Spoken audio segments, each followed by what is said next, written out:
और ये सरकारें क्या हमारे को न्याय देगी? क्या ये सरकारें सजा देगी? क्या ऐसी सरकारें हैं ये? और सबूत वो सही तरीके से पेश नहीं किए, लेकिन वोट के बदले हमारे पर दुराचार अत्याचार करती है। जांच एजेंसी यही सिद्ध नहीं कर पाई। अगर कमी नहीं रहती वो सही तरीके से जो अनुसंधान करती तो निश्चित रूप से हमारी मांग है पीड़ित परिवार को न्याय मिले। और ये कैसे संभव हुआ कि 5 आदमी मर गए और दोषी एक भी नहीं हो, 40 आदमी फ्री हो गए हो? और हमारे लोग ये मरे या नहीं मरे ये भी तो कोर्ट बताए। क्या वो 5 जो आदमी मरे थे वो स्वयं मरे क्या? और 34 विधायक क्यों नहीं बोलते हमारे लिए? माँ बहनों के साथ किस तरह से अत्याचार हुआ? तथ्यों को पेश सही नहीं करवाया, उनको कुचला गया। तो न्याय मिलेगा कहाँ? न्याय देने वाले तो वो बैठे लोग, वो हमारे को न्याय देंगे क्या?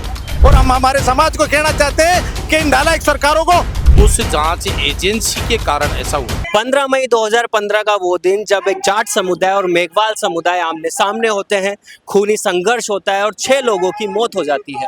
उन 6 लोगों में से 5 लोग दलित समुदाय के थे। कोर्ट में ये मामला जाता है, सीबीआई इस मामले की जांच करती है, लेकिन बाद में देखा जाता है कि 11 साल के बाद SC/ST कोर्ट भी फैसला सुनाता है कि जो 40 आरोपी थे वो 40 की 40 आरोपी निर्दोष हैं। उनको बेनिफिट ऑफ डाउट रखा गया, उनके खिलाफ कोई सबूत नहीं मिले। तो आज इसी मामले को लेकर शहीद स्मारक जयपुर में कई लोग यहाँ मौजूद हैं जो इस मामले को लेकर आए हैं, जो अपने पक्ष रखने की बात कर रहे हैं, जो ये कह रहे हैं कि ये जो फैसला है ये बहुत गलत फैसला है कि 40 की 40 आरोपी कैसे बरी हो सकते हैं। तो आज हमें शायद शहीद स्मारक पर, तो आइए हम बात करते हैं यहाँ पर लोगों से, उनकी इस बारे में क्या राय है। तो आज हम मौजूद हैं यहाँ शहीद स्मारक पर, जहाँ पर पीड़ित समुदाय के लोग, पीड़ित परिवार के लोग हैं जो पिछले 11 सालों से न्याय की मांग कर रहे हैं। और कोर्ट का जो आदेश आता है वो बहुत ही चौंकाने वाला है, 40 की 40 आरोपियों को बरी कर दिया जाता है। तो आइए हम जानते हैं लोगों से जो पीड़ित हैं, जो इसके बारे में, इस घटना के बारे में चिंतित हैं।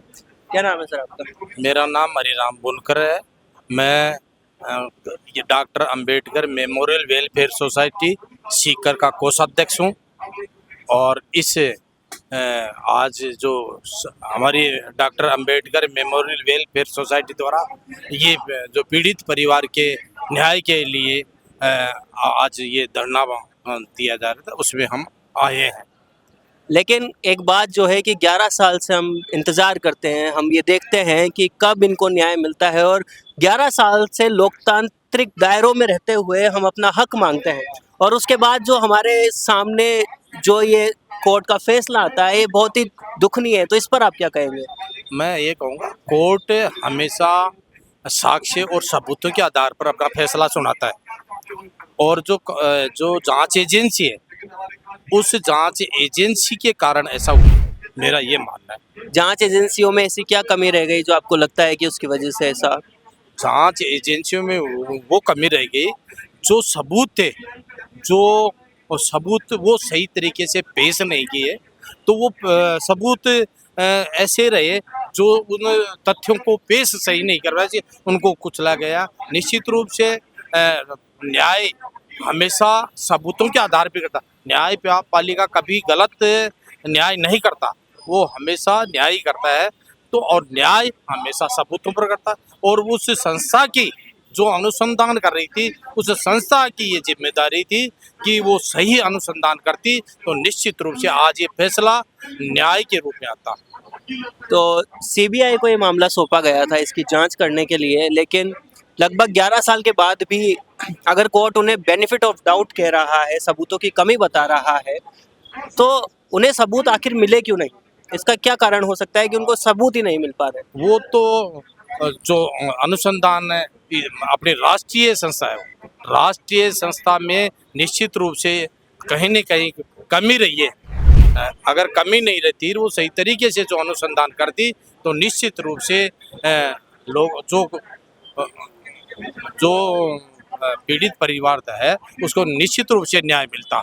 अब कमी कहाँ रही है वो अनुसंधान करने वाली संस्था को ही पता है। आपकी क्या मांग है?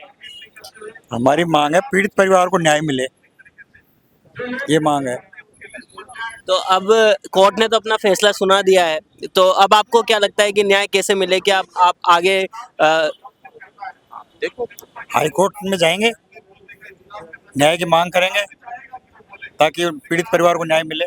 आप कुछ कह रहे हैं? हाँ, मतलब जो कोर्ट होता है, कोर्ट में अपील का होता है, तो उस फैसले के विरुद्ध हम सीधे राजस्थान उच्च न्यायालय में उसकी अपील करवाएंगे और निश्चित रूप से राजस्थान जो न्यायालय है वो पीड़ित परिवार को न्याय करेगा, ऐसा हमारा पूर्ण विश्वास है।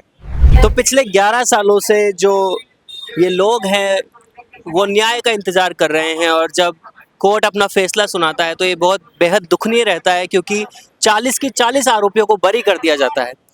जब आप ये फैसला सुनते हैं तब आपको कैसा महसूस होता है, कैसा लगता है कि क्या दलितों के साथ सही में न्याय हो रहा है? न्याय हुआ कहाँ है साहब? और ये सरकारें क्या हमारे को न्याय देगी क्या? इनकी इच्छा ही नहीं है। ये कांड 2015 में हुआ, उसके बाद कौन सी सरकार आई? कांग्रेस की सरकार आई, उसके बाद वापस बीजेपी की सरकार आ गई, फिर भी हमारे लोगों को न्याय नहीं मिलते हैं। तो ये सरकारें हमारा वोट तो लेती है लेकिन वोट के बदले हमारे पर दुराचार अत्याचार करती है।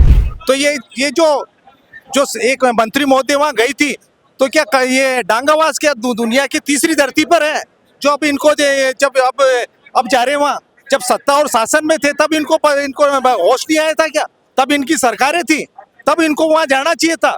ये जो पूना पैक्ट की जो नाजायज जो नेता है, जो हमारे बाबा साहब ने पूना पैक्ट किया था, उस समय ये नाजायज नेता है। आज 131 सांसद और 34 विधायक क्यों नहीं बोलते हमारे लिए? हमारा वोट लेते हैं, वोट हमारा, राज हमारा, यही चलेगा यही चलेगा। हम इन नेता लोगों से पूछना चाहते हैं कि ये कब तक सहेगा? ये देश आजाद हुए लगभग 80 साल हो गए, आज तक हमारी माँ और बहनों के साथ और भाइयों के साथ अत्याचार होता है। डांगावास में हमारे माँ बहनों के साथ किस तरह से अत्याचार हुआ? हम उस समाज के लिए नहीं बोल रहे, जो अत्याचार किया उनको सजा मिलनी चाहिए। क्या ये सरकारें सजा देगी? क्या ऐसी सरकारें हैं? ये इनकी इच्छा ही नहीं है, महत्वाकांक्षा ही नहीं है, नालायक सरकारें हैं। और हम हमारे समाज को कहना चाहते हैं कि इन नालायक सरकारों को जब भी वोट लेना आए तो इनको लात मार के बाहर भगाया जाए, ये पूना पैक्ट की नाजायज औलादों को। इसी के साथ पर कोर्ट का जो फैसला आया वो इन जो 40 की 40 आरोपी है उनको बेनिफिट ऑफ डाउट दिया गया क्योंकि सबूतों के अभाव में उनको बरी किया गया, उनको छोड़ा गया। इस पर आप क्या कहना चाहेंगे? क्योंकि 11 साल में क्या सीबीआई को कुछ सबूत ऐसे नहीं मिले कि उन पर आरोप सिद्ध किया जा सके? तो सर ये 11 साल क्यों लगे? क्या वो दूसरी दुनिया पे थे? उस समय उन पे, उस परिवार पे क्या क्या पीड़ा बीती होगी? Special court, SC ST court को तुरंत प्रभाव से संज्ञान लेके उनको न्याय देना चाहिए। क्यों लगे 11 साल? ये कहते हैं ना कि भाई जितनी देरी से न्याय मिलेगा उतने न्याय, वो न्याय नहीं अन्याय कहलाएगा। सबसे बड़ी परिभाषा तो ये है। अगर ये तुरंत प्रभाव से न्याय मिलता तो ये न्याय होता। आज तो ये 11 साल हो गए, 11 साल बाद क्या न्याय देंगे सरकारें? इनसे क्या इच्छा रखी जाए? दो सरकारें चेंज हो गई तो बड़ी विडम्बना है, क्योंकि जो सत्ता और शासन में बैठे वो लोग हमारे को न्याय देने के लिए थोड़े बड़े हमारे पर अत्याचार कर रहे हैं, चाहे किसी भी तरह से हो। जो जुडिशरी में बैठे लोग कौन है? वो कॉलेजियम सिस्टम से जो बैठे हुए जज है, वो जब भी तो हमारे को न्याय का मिल रहा है। लेकिन कितने नेता हैं, बीजेपी के हो, कांग्रेस के हो, वो जब दलितों पे बात आती है तो वो खुद आकर खड़े होते हैं कि हम दलितों के साथ हैं, हम उनका साथ देंगे। पर जब ऐसी घटनाएं होती है तब कोई आगे आकर नहीं बोलता है। तो है कहाँ है वो? हम तो कह रहे हैं ना, ये मोदी जी कहते हैं कि मैं पिछड़े वर्ग से आता हूँ, तो है कहाँ वो पिछड़े वर्ग का नेता? हम तो ये कह रहे हैं। और जो हमारे ब्राह्मण समाज के जो नेता हैं, जो जिनकी सरकारें चल रही है, ये आवे ना हमारे को। और जो पूर्व की सरकारें हैं वो भी तो करे ना, न्याय देवे ना। हमारे प्रतिपक्ष के जो नेता है जो अभी कांग्रेस में बैठे हैं, वो क्यों ना आंदोलन करते हैं कांग्रेस के बैनर तले कि पूरा जयपुर का चक्का जाम कर देवे? वो क्यों, वो उनके हाथ कौन रोक रखे हैं? वो क्यों चुप बैठे हैं? और जब डांगावास प्रकरण हुआ था उसके बाद सरकारें बनी ना, तब वो चुप क्यों थे? तब भी तो उन लोगों को जाना चाहिए ना डांगावास। ये पूना पैक्ट की जो 1932 की जो नाजायज औलाद है, इसी वजह से आज हमारा समाज पीड़ा भोग रहा है, इसी समाज इस जगह आ रहा है। तो अब आगे आप क्या करेंगे? क्योंकि अभी तो आपको न्याय दिया नहीं कोर्ट ने, तो आगे आप क्या रुख अपनाएंगे सरकार से या कोर्ट से? आप क्या आगे का आपका क्या कदम रहेंगे इस मामले में? जो हमारे अंबेडकर वेलफेयर सोसाइटी के जो अध्यक्ष महोदय हैं वो कहेंगे, उसके दिशा अनुसार हम आगे जाएंगे डिसिप्लिन और अनुशासन से। क्योंकि हमारे को यही तो सिखाया जाता है, डिसिप्लिन और अनुशासन से हम न्याय लेंगे। तो आपकी मांग क्या है? फैसले के खिलाफ है, आप उस पर अपील करेंगे, या फिर जो सीबीआई की जो जांच हुई है वो अधूरी है, आप उस पर बोलेंगे कि उसको एक बार वापस? क्यों ना ऐसा कोर्ट ऐसा संज्ञान खुद स्वयं लेवे। क्या वो 5 जो आदमी मरे थे वो स्वयं मरे क्या? वो हत्या हुई ना, ये आत्महत्या कोर्ट हुई। कोर्ट खुद इस बात को मानता है कि लोगों की मृत्यु हुई है, पर सबूतों के अभाव में उन 40 लोगों को बरी कर दिया है। तो कोर्ट ये नहीं कह रहा है कि लोगों की मृत्यु नहीं हुई है, पर फिर भी कि जब दलित मरता है, जब इस देश का पिछड़ा वर्ग के व्यक्ति की मृत्यु होती है, तब कोई उसे सुनने वाला नहीं होता है, तब उसके साथ में कोई खड़ा नहीं होता है। ऐसा हर बार क्यों होता है? तो मैं कोर्ट से यही तो पूछना चाह रहे हैं कि कोर्ट भी तो सबसे संज्ञान लेवे कि इस जांच के अंदर जो भी लोग पाए गए, या तो वो भी दोषी हैं, उन दोषियों पे भी कार्रवाई, जो अधिकारी लोग हैं वो क्यों इसको 11 साल लगाए। जब नीट जैसे पेपर लीक होते हैं या फिर और कोई पेपर लीक होता है, तो हम देखते हैं कि जांच एजेंसियां तुरंत अपना काम करती है और कुछ ही महीनों में आरोपियों को पकड़ा जाता है। पर 11 साल लग गए और सीबीआई अभी तक ये पता नहीं लगा पाई कि ये जो 40 आरोपी थे, इन्होंने हत्याएं की या नहीं की। ऐसा क्यों? ये तो कोर्ट को संज्ञान लेना चाहिए ना, कोर्ट में कौन लोग बैठे हैं, और कोर्ट क्यों ना ये जो क्या नाम जरा अपना डंडा बजा के जो भी महकमा जांच में लगा, जो भी अनुसंधान अधिकारी लगा, उस पर भी तो डंडा पड़ना चाहिए ना। भाई आपने 11 साल लगाए, 11 साल में क्या पाया? या तो आपने कोर्ट का समय भी जाया करा, और हमारे लोग ये मरे या नहीं मरे ये भी तो कोर्ट बताए। वो भी तो हमारे टैक्स पे तो जा रहा पैसा, हमारा तो है, हम जो टैक्स के पैसे दे रहे हैं, जब तो उनको नौकरी मिली है। तो आपको लगता है कि दलितों के साथ हमेशा ऐसा ही होता है कि उनकी आवाज को हमेशा दबाया जाता है? बिल्कुल दबाया जा रहा है ना साहब। अभी 1 अगस्त 2024 को जो फैसला आया था सुप्रीम कोर्ट का, जो हमारे को वर्गीकरण में बांटा गया था, तो ये क्या है? कोर्ट हमारे को बांटने में, तो ये जो देश के अंदर तमाम जो महकमे लगे हुए हैं, जो हम कहते हैं न्यायपालिका, विधायिका, कार्यपालिका, वहाँ कौन लोग बैठे हैं 80 सालों से? ये भी तो उस पर गौर किया जाए, किनका राज है वहाँ पे? तो न्याय मिलेगा कहाँ? न्याय देने वाले तो वो बैठे लोग, वो हमारे को न्याय देंगे क्या? तो बड़ी विडम्बना है इस समय हमारे साथ बहुत। हमारे को तो बांट बांट के ये मारना चाहते हैं लोग। अब आप इस वीडियो के माध्यम से अगर कोई सरकार का प्रतिनिधि इसे देख रहा हो, तो आप उनसे क्या कहना चाहेंगे कि क्या इस पर कार्रवाई होनी चाहिए? मैं तो सरकार के जितने भी प्रतिनिधि जो आज वर्तमान में राजस्थान सरकार में और पक्ष में और विपक्ष में बैठे हैं, हम तो उनसे ये कहना चाहते हैं कि हमारे आदमियों को न्याय मिले। नहीं तो सबसे बड़े जो आप अन्याय करने वाले जो सदन के अंदर बैठे हैं, जो 200 विधायक बैठे हैं, ये सबसे अन्याय क्या नाम जो अन्याय गलत लोग बैठे हैं, जो हमारी आवाज को दबाया जा रहा है, हमारी आवाज को आगे नहीं बढ़ाते। वो सदन में किस लिए गए? हमारे को न्याय दिलाने के लिए तो गए थे। हर 200 विधायक को हमारा कहीं ना कहीं हमारा समाज का वोट मिला है, और हम हमारे समाज से अपील करेंगे कि आने वाले समय में ऐसे विधायकों को लात मारे, वोट नहीं देवे ऐसे विधायकों को। तो आपको लगता है कि जो सीबीआई ने जो जांच की है वो बिल्कुल सही करी है, या फिर जांच अधूरी है? क्योंकि 11 साल लग गए और जांच में अभी तक किसी को आरोपी सिद्ध नहीं किया। नहीं, अभी तक आरोपी सिद्ध होता तो फिर किसी का नाम तो आता, किसी का नाम ही नहीं आया, और नाम नहीं आया तो फिर जांच में कुछ कमी है ही। ये तो सरकार के लिए आप क्या कहना चाहोगे?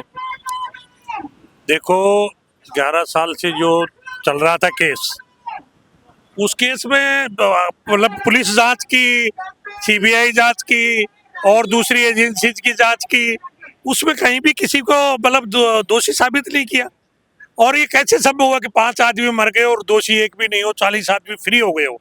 इससे बड़ा क्या अन्याय हो सकता है? हम न्याय की उम्मीद करते हैं, न्यायपालिका में को पूरा विश्वास है। अब हमारा आगे का कदम तो ये है कि अब अपील तो हाईकोर्ट में करेंगे, लेकिन एक बहुत बड़ा जो न्याय के ऊपर, न्यायपालिका पे जो विश्वास है, हमारे पूरे देश का विश्वास है, पूरी जनता का विश्वास है कि न्याय मिलेगा। एजेंसियां, जांच एजेंसियों की नैतिक जिम्मेदारी भी तो बनती थी कि 5 आदमी मर गए और 40 के 40 मरी हुई, एक आदमी को भी जुर्म साबित। आपको लगता है कि जो जांच एजेंसियां है उसने इस मामले को थोड़ा सीरियस नहीं लिया? क्योंकि अगर कोई और मुद्दा होता है, जैसे नीट पेपर लीक का मुद्दा हो गया या फिर कोई और एग्जाम लीक हो जाती है, तो जांच एजेंसियां कुछ महीनों में आरोपी पकड़ लेती है, आरोपी बता देती है। लेकिन इसमें 11 साल होने के बाद भी जांच एजेंसियों को पता नहीं लग पाया कि आरोपी कौन थे और आरोपियों ने हत्या की या नहीं की। जांच एजेंसियों का निश्चित रूप से कहीं न कहीं कमी रही। जांच एजेंसी यही सिद्ध नहीं कर पाई। अब उसमें ये आ रहा था, उस समय के जो वो लाइव है, ट्रैक्टर से आगे पीछे लेकर के कुचल रहे हैं। एक आदमी अगर ट्रैक्टर चलाने वाला ड्राइवर भी है तो आप उसी को तो दोषी साबित करोगे ना, कोई तो मुझे बनाते आप। जांच एजेंसियों ने कहीं इस तरीके का कोई वही नहीं लिया, कहीं तो लेते ना। हमारी बड़ी एजेंसी सीबीआई है, सीबीआई तो बाहर की खाल निकाल लेती है। कहीं तो दोषी 5 आदमी हवा से थोड़ी मर गए, ये हवा से मर गए। वहां चले हैं, संघर्ष हुआ है, लाठियां चली है, ट्रैक्टर चला है, ट्रैक्टर आगे पीछे करके उनको रोंदा गया है। और उनकी हत्या की गई है। तो ये तो बहुत बड़ा वो है। इसलिए हमारे पास ये है कि हमारा सरकार से निवेदन है कि इसकी जो है अगर पुनर्जांच हो सकती है तो पुनर्जांच करवाई जाए। बाकी हम लोग तो कोर्ट में तो जाएंगे, हाई कोर्ट की अपील में तो जाना ही जाना है। अगर 6 लोगों की मौत हुई है और 40 आरोपी बरी हो गए हैं तो इसमें आप क्या कहेंगे? इसमें हमारा मानना यही है कि जांच में कहीं न कहीं तो कोई न कोई कमी तो रही है। अगर कमी नहीं होती, कोई व्यक्ति विशेष कोई तो मुजरिम बनता है इसमें। अगर मुजरिम नहीं है तो फिर मर्डर कैसे हुआ, इसको पहले एफआईआर क्यों लॉन्च की गई? तो यही मानना है हमारा, तो कहीं न कहीं जांच एजेंसियों में ने घपला किया है इसमें। 11 साल और न्याय क्या? कुछ नहीं। जो 40 आरोपी थे उन सभी को बरी कर दिया गया। सवाल यह है कि क्या आज भी इस सोसाइटी में क्या दलित समुदाय की कोई जगह नहीं है? आपने सुना लोगों से, उनकी पीड़ाएं सुनी कि अगर कोई लोकतांत्रिक तरीके से अपनी बात रखता है, अगर वो इंतजार करता है और फिर भी उसकी बात नहीं सुनी जाती है तो उसको कैसा लगता है। अब आपकी इस पर क्या राय है, आप हमें कमेंट सेक्शन में ज़रूर बताएं। और ऐसी ही अपडेट्स के लिए देखते रहें द फैक्ट इंडिया, क्योंकि हम बात करते हैं सिर्फ फैक्ट्स पर। बेहतरीन पॉडकास्ट सेटअप्स, शानदार चैनल रीच, जबरदस्त सोशल मीडिया प्रेजेंस के साथ द फैक्ट इंडिया के जरिए बढ़ाइए अपना व्यापार। न्यूज वीडियोस में एलबेंट हो या फिर हर न्यूज की शुरुआत में हो आपके एड्स, फेसबुक पर आपके बिजनेस प्रमोशन वीडियोस और ग्राफिक्स हो, या फिर इंस्टाग्राम पर कोलैबोरेशंस के साथ रील्स, सब कुछ मिलेगा आपको द फैक्ट इंडिया पर। तो आज ही डीएम करें इंस्टाग्राम पर, व्हाट्सएप के नंबरों पर मैसेज करें और अपने व्यापार को दें ऑर्गेनिक प्रमोशंस की ताकत, सिर्फ द फैक्ट इंडिया न्यूज के साथ।